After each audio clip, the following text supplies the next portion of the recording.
Well, Ian McFarlane, if I could start with you, I suppose the question that's on everyone's mind at the moment is that is the mining boom over? And there's a lot of resources projects being cancelled.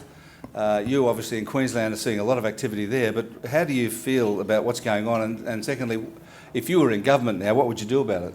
Okay, well, I think in terms of the mining boom, it's obvious that some companies are taking stock of their position, and whether you call that the mining boom stalling or them just simply taking a deep breath, only time will tell. But the reality is that in terms of production, the potential production increase is still there. I've just come back from Gladstone, where there is $108 billion worth of projects approved or under construction in Gladstone alone. Out in the coalfields, they're still expanding. Obviously, there are expansions of varying degrees still going on in iron ore, but there are question marks about future mines, particularly mines that are associated with steaming coal. I guess what we would do if we're in government is, get the confidence back into the investors. So the first thing you do is abolish the carbon tax. Second thing you do is abolish the mining tax. The carbon tax will be straight up, and depending on how the Senate handles that, were they to reject it, then we would tie the mining tax to that double dissolution that we would inevitably have over that. The other thing we would do is get back to some stability in the way government sets its policy settings, regulations, but more particularly its taxation of the resource sector. So it's not just the mining tax and the carbon tax, it's the changes to the excise regimes in the Northwest Shelf. It's this constant threat of changes to depreciation allowances and thin capital. We need, at the moment, when you have global uncertainty, what you need is to create certainty here. And so we will be getting the industry onto a surer footing in terms of the way the government interacts.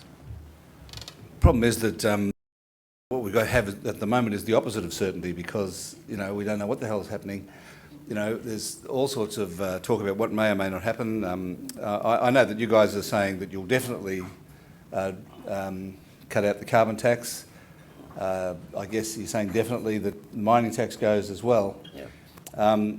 But those things actually do raise money, and there's a lot of uncertainty about how you're going to get that money. Otherwise, you're going to cut the spending and so on. I mean, how can everyone in the room be certain about what you're saying? Okay, well, we belong to the school who thinks there won't be a lot of money coming from the mining tax in the initial 4 or 5 years, maybe even longer. I mean, I ran the PRRT when I was the Minister for Resources for 6 years, and we're not expecting any PRRT from places like Gorgon for perhaps as much as 20 to 25 years. And the PRRT, because when Marius Klopper and his colleagues skinned Wayne Swan in the second negotiation, basically got everything they wanted, including the valuation as of that day of their assets, some of which were completely depreciated.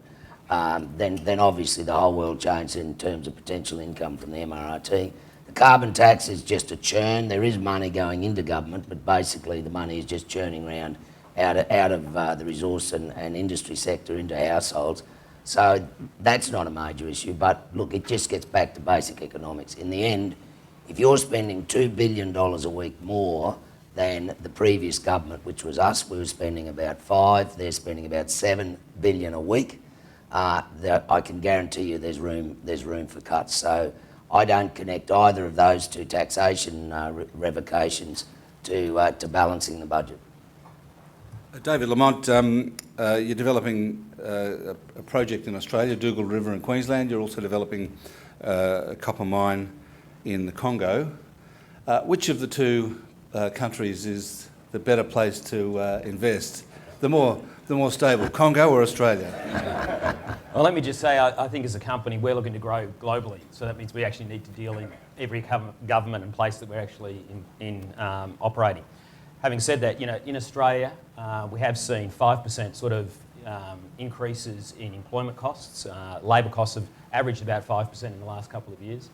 If we look at where we are at the moment in largely the copper and zinc market, we've seen this year commodity prices back 14-15%. So, I think with the cost pressures that we're seeing built into the Australian economy, it's a pretty tough place to do business at the moment. Having said that, it still has some fantastic resources. And that's the bit that we need to actually harness and think about how we actually develop productively this industry. And you know, to some degree, we're facing some of those challenges with the Dugald River project.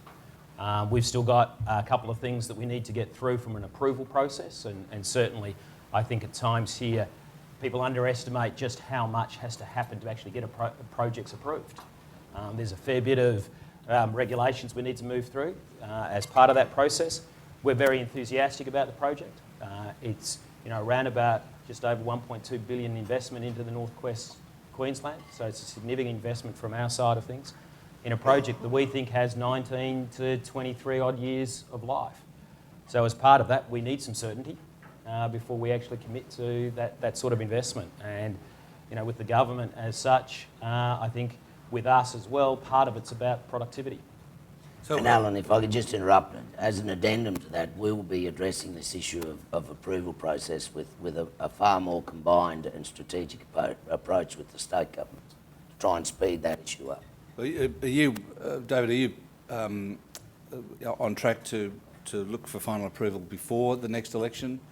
Yeah. And would you do it? Will you be in a position, and will you be inclined to do that with the current government in place, or will you be waiting? As far as the government side of things, that's not impacting our decision-making process. We're looking to have this go forward to the board in Q4 of this year. So, but there's still some approvals we need before the board will actually sign off on that. Now, we're hoping we get those approvals, but the impact of the government in either the state, and obviously there's been a change in the Queensland government, so we're having to go back and work with the new government on some of the approvals. But as far as the federal side of things, that won't impact our decision making. Steve Edwards, you take a very global. You've got a global job based in London, and obviously just wondering how you see things globally. What are the hotspots in the world, and what are the key challenges facing resources, and in particular, in your world?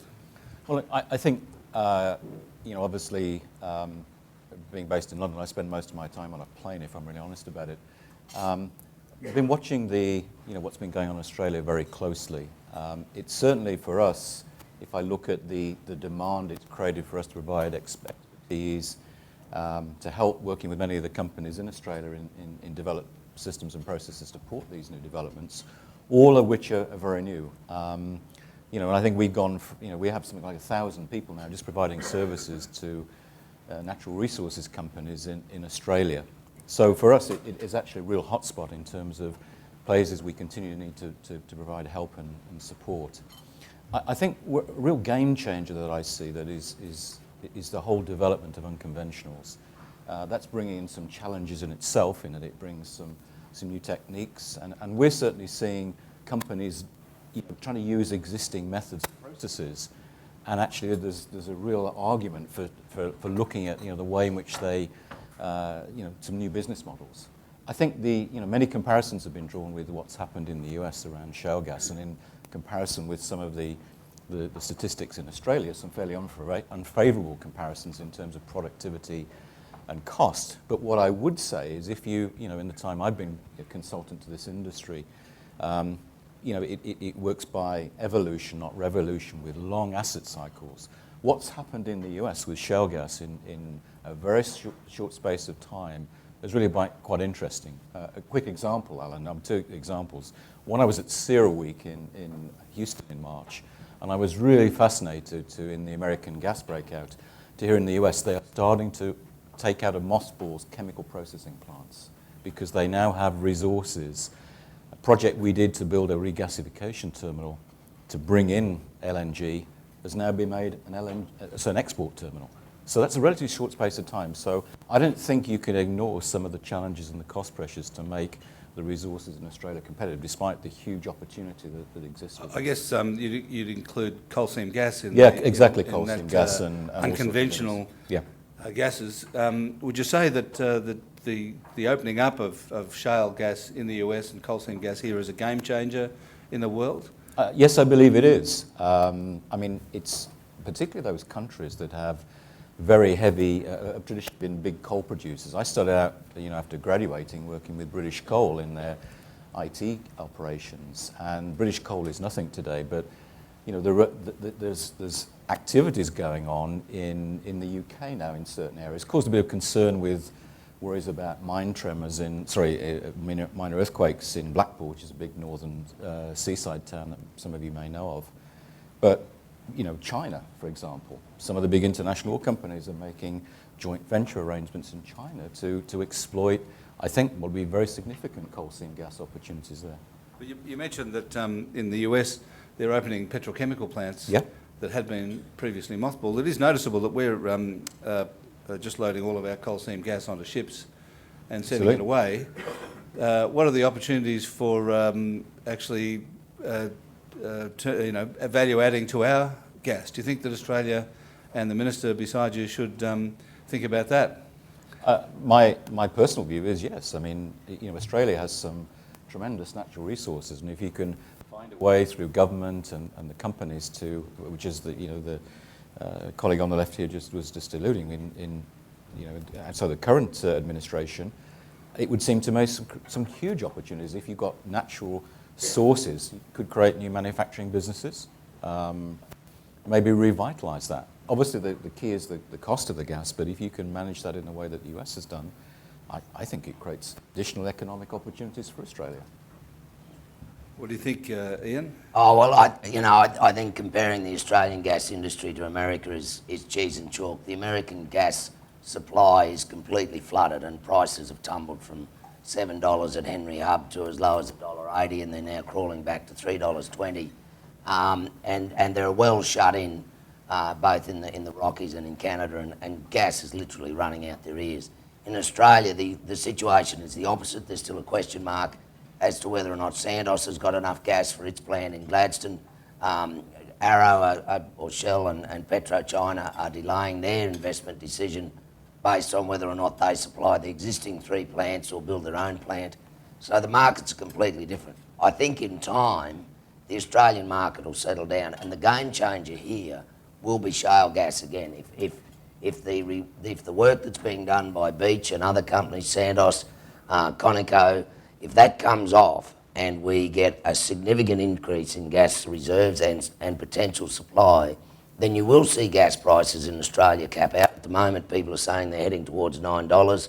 That's way too high for the petrochemical industry. If they come back off a bit, and once the ramp up is over for the LNG industry, I think we then need to have a look at what we can do in terms of ensuring there's a value add here. But the investment decisions about exporting gas have already been made. We, as an alternative government, would never interfere in that, because you would completely blow away the last shreds of stability and economic investment in Australia if you suddenly said 20% of the gas that's already been identified has to stay here. That would just destroy those projects and destroy investor confidence. David, I was interested in what you said about labour costs going up 5%. There had been suggestions that construction costs, labour costs, have gone up by much more than that. Is there a difference? Is what you're talking about operating costs, and is there a difference between that and building costs for resources projects? Yeah, look, certainly. I think, if you look at where the operating cost picture has been, and a great example is if you're a driver of a truck or something over in the Pilbara, you're earning somewhere between 200 and 250 grand a year. Now, that's not sustainable in an environment where we also have an Australian dollar well above parity. So the cost pressures that actually sit at the operating level are certainly a concern, and that's leading us to have to look harder at how we bring technology and other ways to improve our asset utilisation and overall productivity. So that's at the operating level. But certainly if you then get into the engineering and construction market, the same thing sits. I think at the moment, as we will have all read and seen, a lot of projects are now being put on delay and on hold. That'll take somewhat time to actually work through the market. So, as we're sitting here today with a fairly large, capital investment proposal ahead of us in the Dugald River, we're certainly standing back and having a look at how do we get the most productivity out of that ever increasing and hotspot that has been in the engineering space. And I think it'll be interesting to see what happens over the next 3 to 6 months as to whether that market starts to cool down a bit. So how much would you say that construction costs, building costs, engineering costs have gone up by in the last few years? Oh, look, depending on which market you're in and exactly what you're looking for, they have in some areas doubled. So Ian, talk to us about industrial relations, which I know is not your No, portfolio. I know, thankfully. But the sort of things that David's talking about and other people are talking about in relation to all sorts of rising costs, what sort of hope can you give them as a future government? Well, as Tony Abbott has said, any changes to the industrial relations arrangements will be taken to an election. So we will announce a policy in relation to industrial relations later.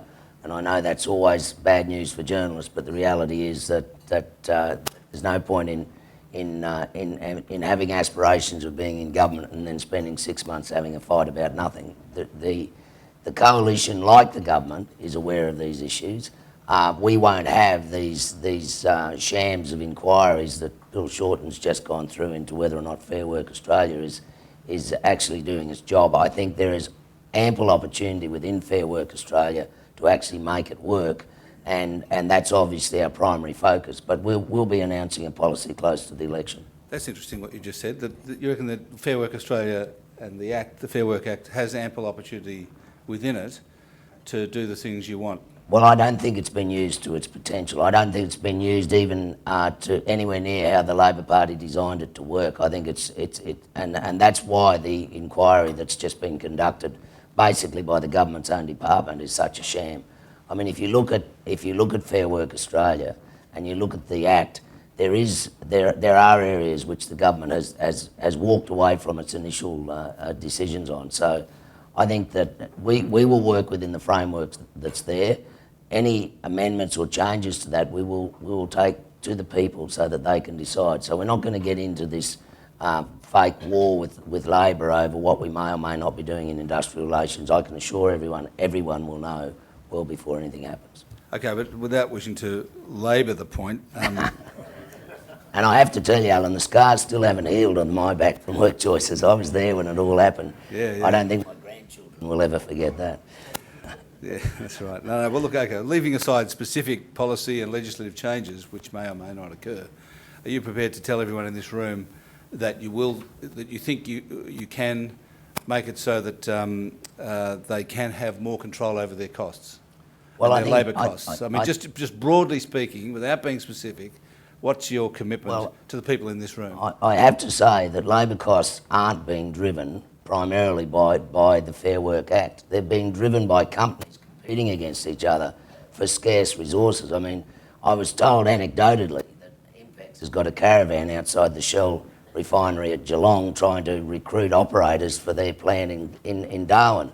And, you know, I know of an instance where a CEO in Perth lost her housekeeper, who's left her for whatever she was being paid, probably $40,000, $50,000 a year. She's now flipping burgers in Karratha for $120,000 a year now.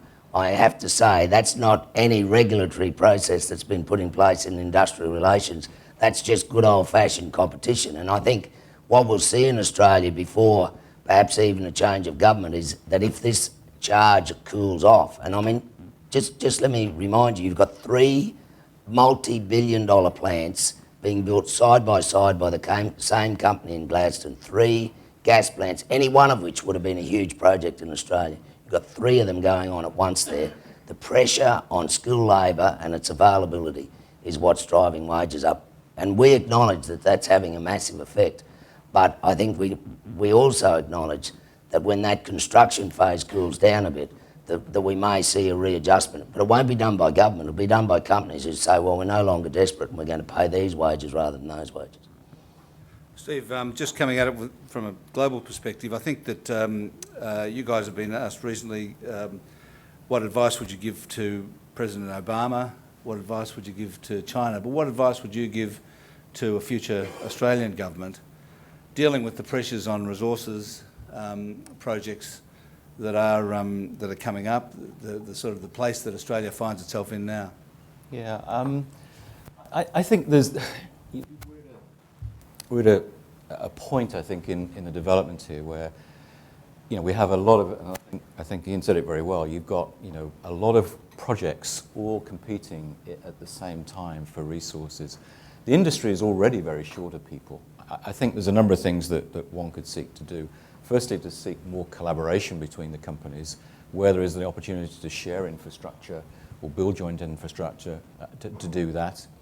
Clearly invest in skills development, and I think also look very carefully at the deployment of technology. Something that, and I'm not saying that just because it's IBM, I'm talking about technology in the broadest sense, production technology, because some of the things that we observe is people are using old approaches, old style business processes. They're not really addressing the challenges that some of these newer unconventionals, whether it's coal seam gas, shale gas, or anything else, actually demand. They're very focused on getting something done.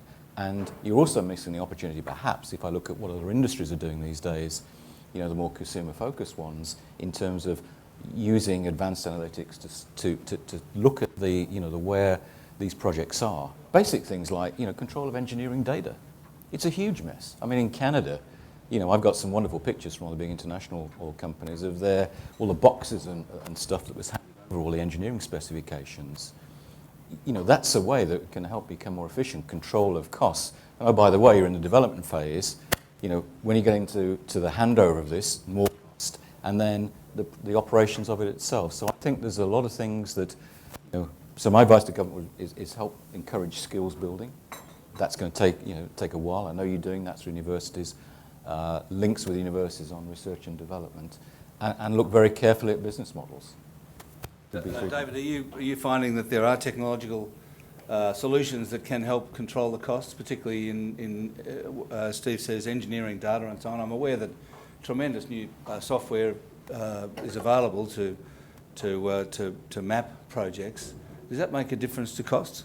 Yeah, it certainly does. I mean, we're spending a fair bit of money and time and energy into actually establishing our business model, which fundamentally is built on the premise that if we don't have to do things at the mine site, we'd rather take it off-site. If you think about a cost side of things, a lot of our operations are fly in, fly out. So you not only are paying the labour costs, you're then having to pay the transport costs, the accommodation, etc. So one of the focuses we've got is about simplifying what needs to be done at the operation and actually looking to bring things into a central area.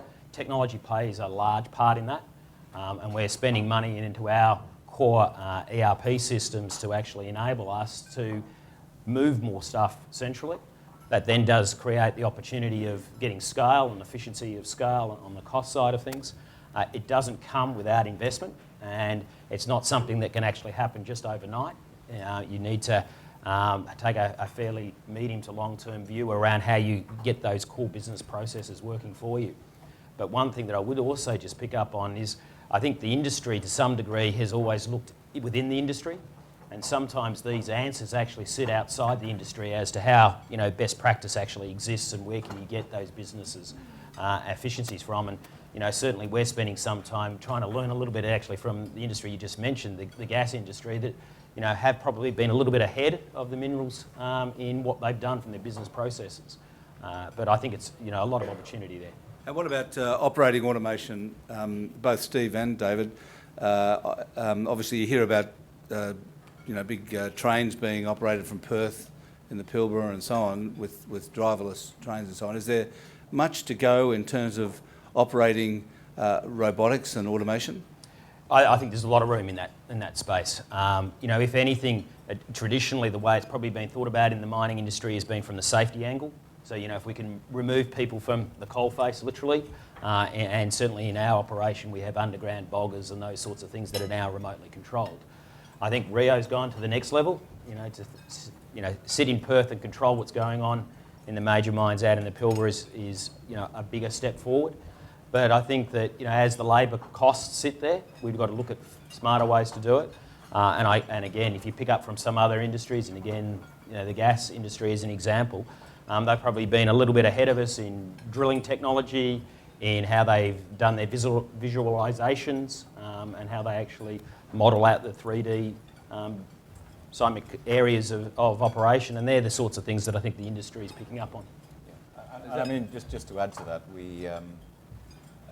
I sponsored a study, was launched early part of last year. I'm sorry, can you hear me okay? Apologies. Okay, that's all right. We launched a study which was early part of last year called Oil and Gas 2030, where we talked to a lot of companies globally, ministries, alternative energy suppliers and so on.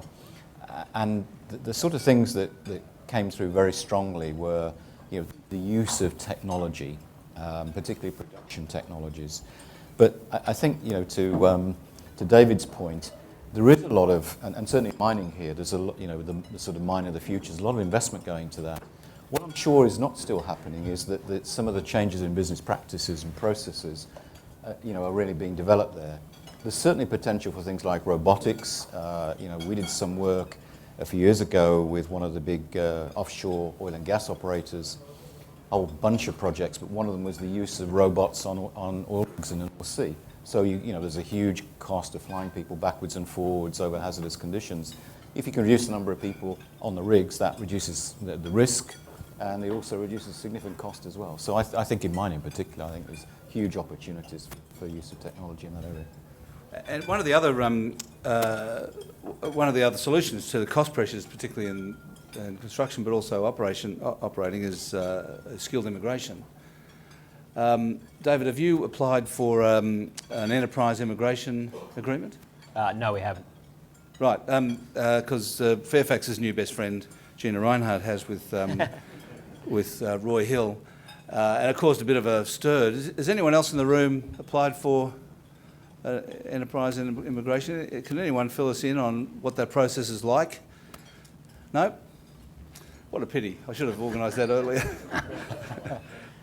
But do you have a view, Ian Macfarlane, do you have a view about how that's been handled by the government, the business of bringing in people for particular projects? Well, this is going to sound political, but it's just been a complete shambles. I mean, I'm reliably informed that when Bowen went to Perth with Ferguson to announce the EMA for Roy Hill, that Julia Gillard rang him and he turned his phone off because the decision had already been made, the Prime Minister had already been briefed, everyone was on board in terms of going forward with the EMA, and then Howes decided that he wanted to make a political issue out of it, even though he knew all about it and had known all about it for more than 6 months, as had we, quite frankly. And so he screamed, Julia Gillard jumped, and the whole thing went to hell in a handbasket. Now that again is no way to set policy for the resource sector. I mean, the basic principle is sound. The government supports it. We support it. It solves a short-term it's a short-term solution.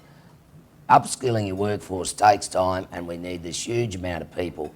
The bottom line remains that for those 1,500 people who came into Australia or were to come into Australia under the EMA, there were 6,700 jobs for Australians. That's a pretty good equation in my way of thinking. And that's the reason that we will certainly be continuing that process of EMAs if we're in government. Might open up to you now, if you can think of something. First one here, Tennant Reid. Tennant Reid from Australian Industry. Could you just hang on for a minute? We'll get the roving mic. Tennant Reid from Australian Industry Group. I had a quick follow-up question on gas for Mr. Macfarlane. You mentioned the anticipated probability of something like $9 a gigajoule natural gas once LNG exports really take off. That's more than double current wholesale prices. It's an impact 3 to 4 times greater than the impact on gas of the carbon tax at current prices. That has huge implications for existing industrial consumers of gas and for the electricity price, which is significantly influenced by gas as a peaking fuel. So you suggested that might come off in future a bit, if depending on how the international market plays out, but it might not. And the chances are, with a huge export infrastructure, if there's more production domestically from unconventionals, it'll be pretty easy to just tack another train onto existing export infrastructure. So what's your plan for responding to that, for dramatically higher domestic gas prices? How does industry and the electricity sector and households get through that? There are undoubted benefits from exporting this gas, but there's a pretty big sting in the tail as well. Well, I accept that, but I mean, if you're arguing that we should set some sort of domestic price for gas, and I noticed Rio Tinto was out there this week, and so I'll offend that whoever's here from Rio Tinto straight up.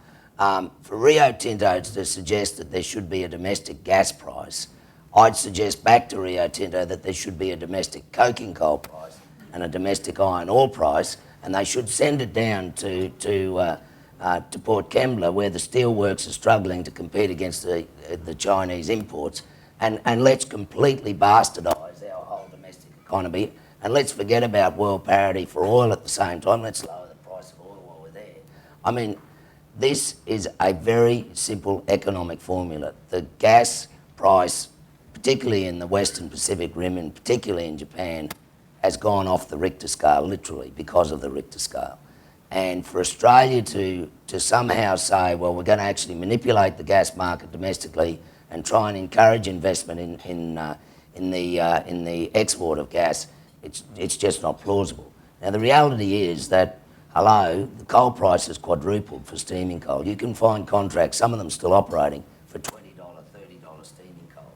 Now, when the price of steaming coal went to $120, which has just as much an impact on electricity, I didn't hear the calls from the industry. So I think we've just got to, quietly take a cold shower and realise that this is part of the internationalisation of the Australian economy.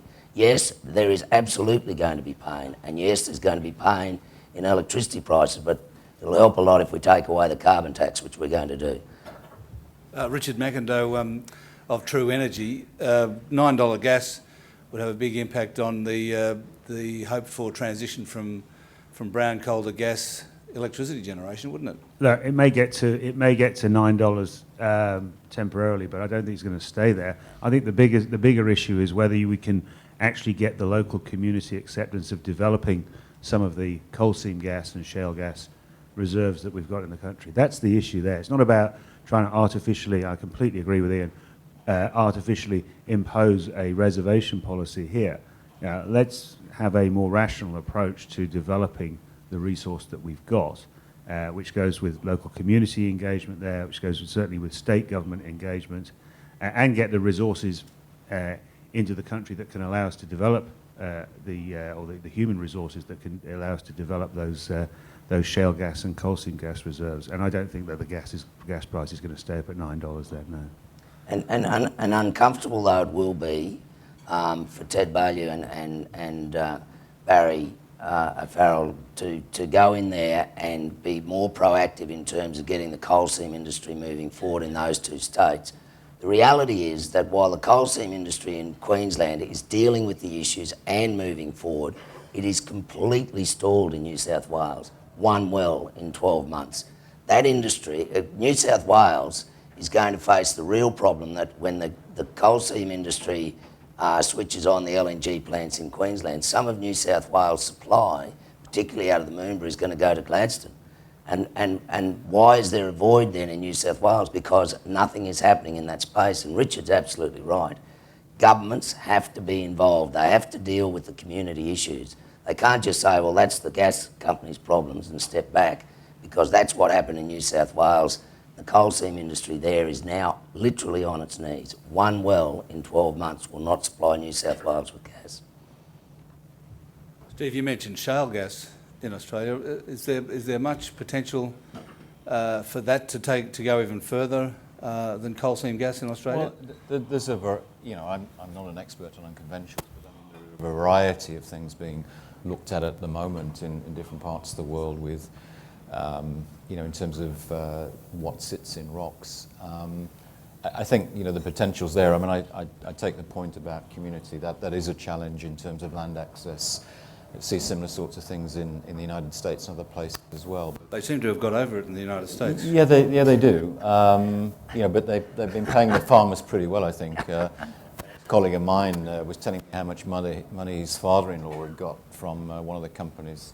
He already owned, God knows how many thousands of acres in Texas.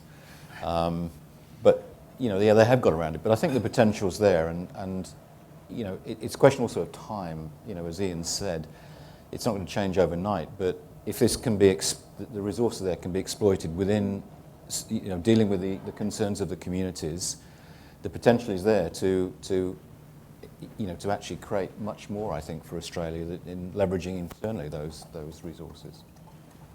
Graham Samuel.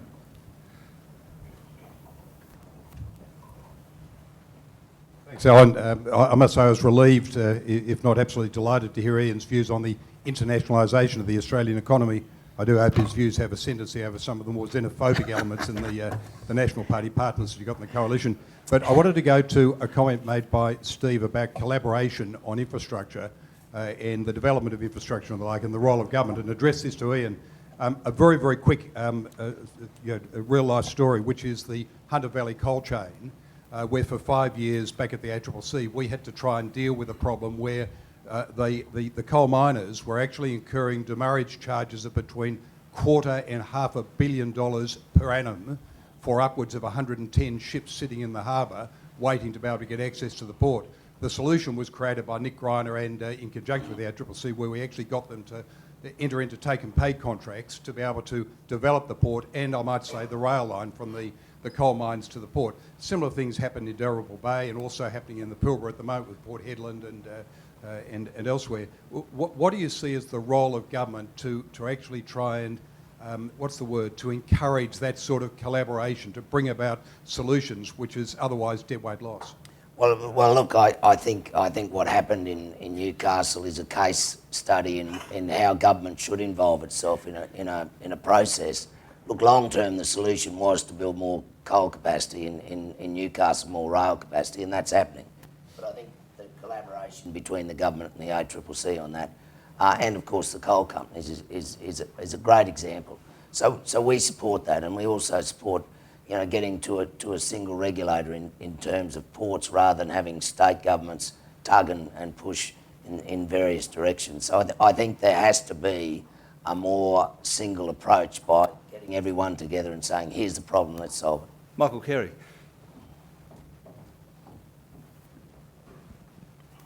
Thanks, Michael Carey. So Ian, I guess for our industry, the gas industry, I think there's a lot more understanding now of the emergence of the cost pressures on our industry. There's been announcements of major cost increases in a number of the significant projects. There's been the emergence of North America, where they're now converting, as has been commented on, import terminals for LNG to export. Canada is also looking to export, and I understand there's now something like 90 million tonnes per annum of approvals in place for export. In comparison, Australia currently exports about 25 million tonnes. And so our industry is under pressure on costs and the emergence of new competitors. East Africa is the same. I was just interested to understand, in terms of the rest of the resources industry, I guess they're subject to the same cost pressures, but is there also the emergence of competitiveness in terms of overseas suppliers, and is that sufficiently well understood in the way that government sets its policy? Look, I think, and we did see a wave of this last year where there was pressure by the unions to use Australian manufacturers in the setting up of projects. Can I just say two things? Firstly, when I went to Western Australia as part of the inquiry that the coalition did, in regard to that, in regard to Australian participation in projects, there were two things that were obvious. The first thing was that some of these projects are completely out of the reach of Australian-based companies to construct, and particularly in the LNG industry. The level of expertise and technology just isn't here. Now, you could build it, but by the time you build it, the project had finished. The second thing was that they're actually, in the next scale down, there was a reluctance of Australian-owned fabricators to actually make substantial investments to expand their capacity in order to fill these contracts.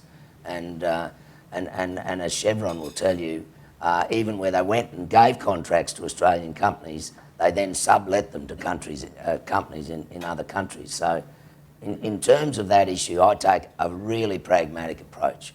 I say to companies, I really want you to use as much as you can of Australian product. And I want you to employ, obviously, Australians both on the site but also in prefabrication.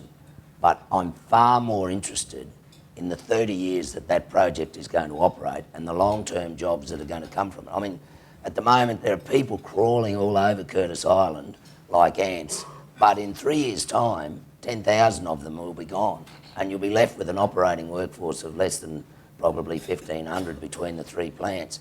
But that is where the long-term jobs are. So we either build these projects now and get them operating before the bubble bursts, or we just forget about it altogether. We just simply don't have the domestic capacity. And I noted the comment from my good friend Graham Samuels about some of the populist issues that pervade in both sides of politics from time to time. But I can assure you that the rationale is, okay, we want as much local input into these projects as we can, but we want the projects more than anything else. Ian, the Prime Minister elbowed Martin Ferguson out of the way earlier this week to deliver the speech in Sydney.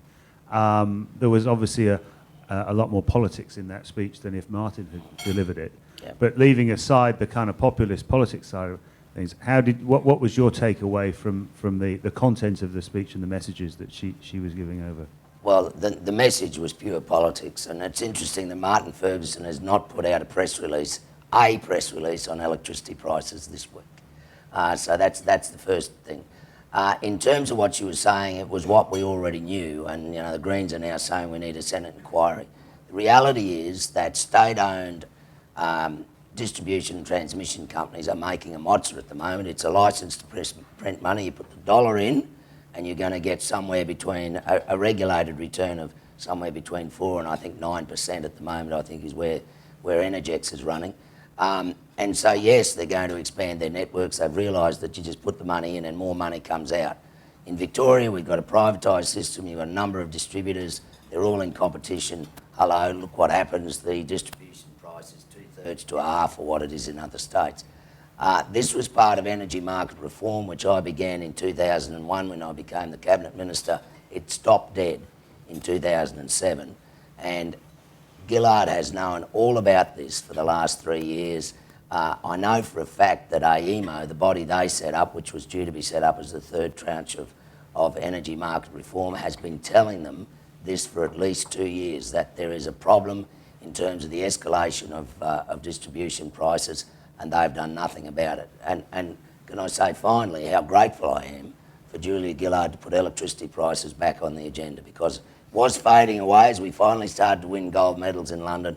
We were worried we couldn't get that issue to run. It's running beautifully at the moment. I'll guarantee every household in Australia, when they get their electricity bill, is going to look, and they are going to find that the carbon tax has put their electricity price up, and they are going to find that on their off-peak power the increase is actually double the domestic price, that it's going up 20%, not 10%. So it was pure politics, Richard, but we will address that issue in government in terms of how the distributors, particularly in other states, are starting to gold plate the system.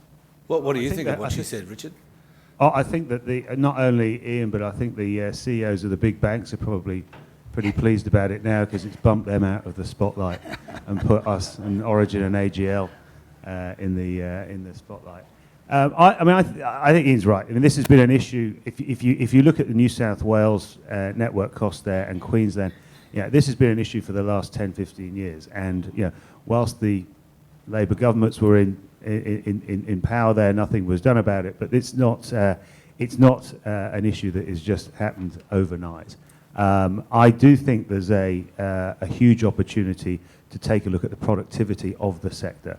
Productivity in the electricity sector isn't about the number of people and who are working there and the cost of labour. Productivity is about the usage of capital, and it's a very inefficient usage of capital in a sector where you're building the level of redundancy in the networks there, and then on top of that layering in policies like the renewable energy targets there, where there's a significant amount of renewable energy being built that needs further redundancy of standby gas peaking plants for those periods of time when the wind isn't blowing or the sun isn't shining. So there's a real level, there's a very high level of unproductive use of capital and resources in the sector. And if something were to come out of this, it would be a sensible review of how productive the sector is, rather than just beat up on individuals. And just so everyone knows how tough that fight is going to be, electricity distribution and electricity assets worth to New South Wales government in terms of its income to Treasury is $190 per household in New South Wales. And so don't think the states are just going to roll over and say we've been bad boys. This is a major income source for them, and they will defend it like a mother hen. Well, Graham, Samuel, the impression you get is that the energy regulator, which is part of the ACCC, is supine. It just writes out cheques to the electricity companies for whatever they spend. They gold plate something, and this is the impression you get. They spend whatever they like, and then the regulator says, yeah, no problem, here's your return. Well, actually, if they got that impression, it's because they weren't listening. If you actually listen to Andrew Reeves, who's been talking about this now for 2 years, I guess, since he's been there, and Steve Ed well before him, he was saying very much the same things as what Ian's been saying, which is this has been a problem that's been around for some time. The Australian Energy Regulator is saying over and over again, we have to deal with certain rules. The rules are there, we can't change them, there's the AER can't change them, ACCC can't change them. They've pleaded for changes in the rules, but then it's up to the Ministerial Council, and Ian's well aware of how Ministerial Councils work and the role of several states in those. And not the least is the fact that when the AER then turns around and adjudicates on certain rules and adjudicates under certain rules to set rates of return and tariffs and the like, then it gets appealed through to the Australian Competition Tribunal.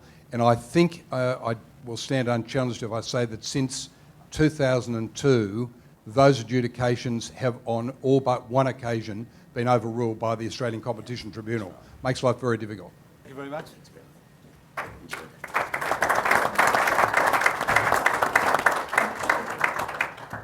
Tim Lahaney, you're running a smallish gold mine in Victoria. You're finding that you're able to do better with innovation than perhaps you previously were? Well, look, Alan, our company is reasonably immature, I think, in terms of automation and innovation. It's something that's ahead of us. We face the same challenges that everybody else does. Our operations are actually in WA, they're remote.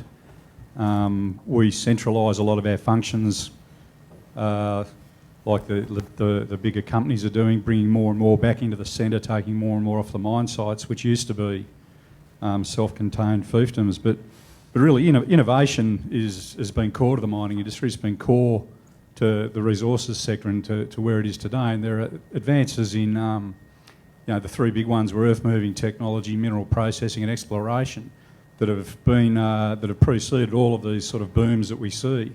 And I think it's really important that if the country wants to continue to see this sort of mineral wealth, there are a few things that really need to be understood. We need to really encourage exploration. We need to have greater R&D incentives to develop this sort of technology, and we really need to streamline permitting.